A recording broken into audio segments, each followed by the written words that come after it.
and then as soon as he crossed the line, the information went back to Laurent Fignon and Cyril Guimard at the start line in Versailles. Well, when these disc wheels, these solid carbon fibre wheels, they're not sheeting, by the way, over the spokes, they are solid carbon wheels.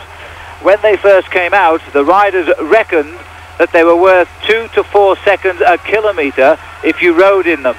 The mind boggles, but could it be just 2 seconds is all that Greg's looking for? But when they first came out, nobody really wanted to use them. In fact, it was Stephen Roach on the road who was one of the first riders to use one in the Criterium International when he rode for La Redoute.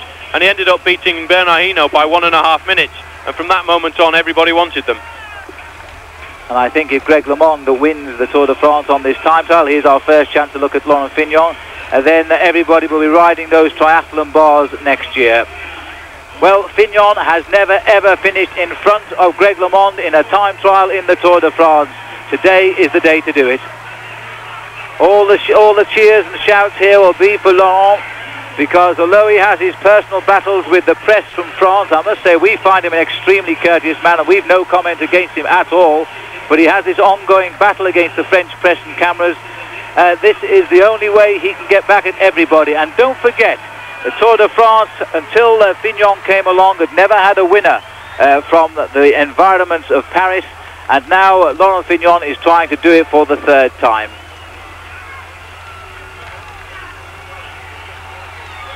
This, I suspect, is the hardest moment now for Greg. He's made his start. He knows how he's feeling. Inside now, he probably knows if he can produce the ride. Well, this is now we will have known after the start, because it's in the first 3 or 4 kilometres that you know when you're in a big day. Even Laurent Fignon has always said when he's produced a bad time trial, in the first 3-4 kilometres he can tell whether he's going to do a good time or not. And it's only in the rider's own mind at the moment that they can tell if they're going to do it. It's a pity we can't get inside Fignon's mind to see what's going through it. Pain, I would think, Paul. Nothing more than that right now. He's shutting out everything else. The art of a good time trialist, providing you have the ability in the first place, is to simply just let the brain lock out the pain and just go as fast as you can and concentrate totally on producing pure speed from the machine. And there's Laurent Fignon with 2 disc wheels in. There's very little wind. The riders are probably making quite a turbulence out there. There's very little wind, because had there been a wind blowing across the course, then these disc wheels are very, very difficult to hold on the floor.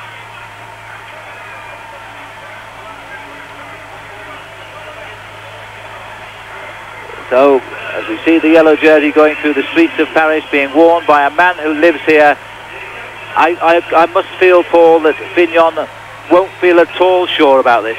Well, he wasn't doing it. He's been very nervous the last few days. If you saw him turn his head back there, he was listening to his information coming from Cyril Guimard.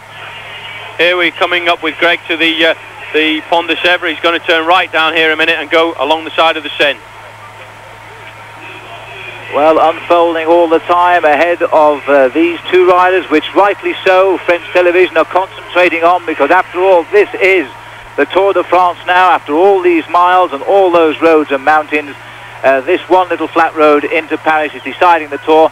We'll keep an eye out for the arrival of Robert Miller and Sean Kelly, because they are engaged in their own personal battle today for the placing overall of 9th and 10th.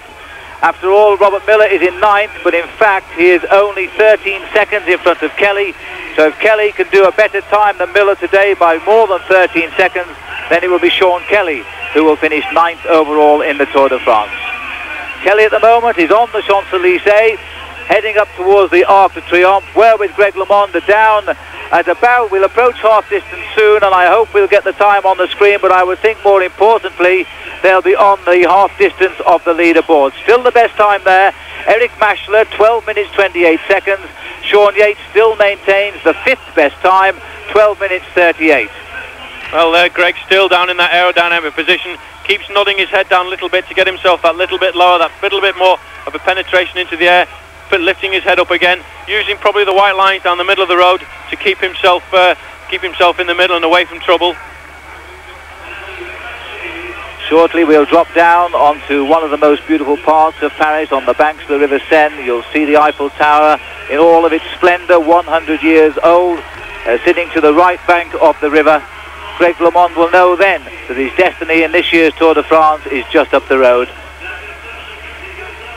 His 3 rides in the Tour de France, he finished 3rd, 2nd and finally won the race in 1986. He's never been back since. and now he's come back, and how. It's so difficult to look at these pictures and imagine just how quick Le Monde is going, but the average speed of the leader at this moment, Thierry Marie, is in excess of 32 miles an hour. That in itself is a tour record for the time trial. That was down to Sean Yates until today. He set that last year when he did just inside 50 kilometres an hour on the road between Liévin and Wascal. Now it's Thierry Marie who holds the new record. Again, a Tour de France that produces tour records, and every year I think there can't be any more. The watch is all out there as the commentators ride alongside Cyril Guimard. They have the advantage of knowing the checks of Greg LeMond, just 2 minutes ahead on the road. And you can bet your life that Cyril Guimard will be yelling the results across to Laurent Fignon. Back up with Greg LeMond. Using the white line as his guide, he keeps his head down, following the white line to the finish on the Champs-Élysées. Well, he notices as soon as he gets into the corners, he drops his hands onto the bottom of the handlebars there to help himself take those corners at the best possible line. And when he gets onto a straight piece of road again, he's back onto the middle, getting right into those, right into the centre of those aerodynamic bars. And I don't want to take anything away from the spectacle we're watching at the moment, Phil, but Sean Kelly has actually caught Robert Miller out on the circuit, so it looks as if Robert Miller is going to drop down to 10th place overall, and Sean Kelly is going to move into 9th overall tonight. Well, I suppose that was to be expected. Sean Kelly, remember, still looking for a stage win, but he hasn't gone through the halfway point on the leaderboard, so one assumes that the green jersey of this year's Tour de France, Sean Kelly, scoring his own record in this event, the only rider ever to win that 4 times, is not going to get a stage win this year. But Miller is losing now his 9th place. He'll drop to 10th place overall. No danger of going any further down because Bugno is too many minutes behind him on the overall classification. So Miller will finish 10th in this year's Tour de France, and he should be pleased with that. Now, as we start a very small climb here, the signs that Greg is slowing a little bit, because this is the point now where he must keep his rhythm up. He knows that this is where he can steal time over Laurent Fignon. And now we go down towards the Seine, and shortly we'll see the Eiffel Tower. An enormous crowd. And Sean Kelly, here we are, Sean Kelly coming to the finish line. The last finish line of the Tour de France for the man who's worn the green jersey as points winner for almost the whole race. He had an early battle with Soren Lilholt. Lilholt gave up and went home in the end. Sean Kelly came to the Alps like one of the best climbers in the event. He was so consistently 5th, 6th and 7th on the stages. His time, though, sadly, over 2 minutes away from Thierry Marie when he comes to the line. And that only rubber stamps the great ride today that Thierry Marie really has produced.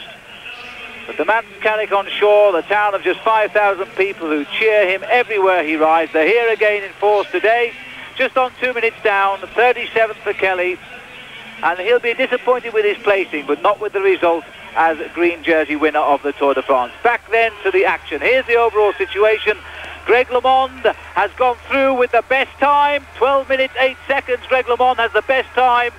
Now we just await the arrival at this point of Laurent Fignon. That is going to be nail-biting. Oh, isn't it just? This is developing into a classic sporting joust. Joey McLaughlin, Mick Bennett. Joey, have you changed your mind? Well, Le Mans looks more comfortable and a lot more relaxed than Fignon. Have to say, Mick, on those handlebars, he does appear to be enjoying himself, Le Mans.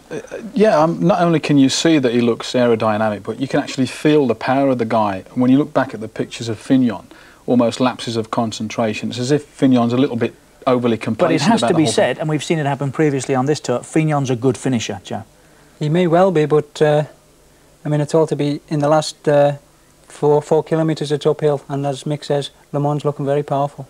Isn't he just? OK, we'll leave it there for the time being. We'll take a short break. When we come back from that, we will be staying with the race to its finish. You can't leave us now. Stay there.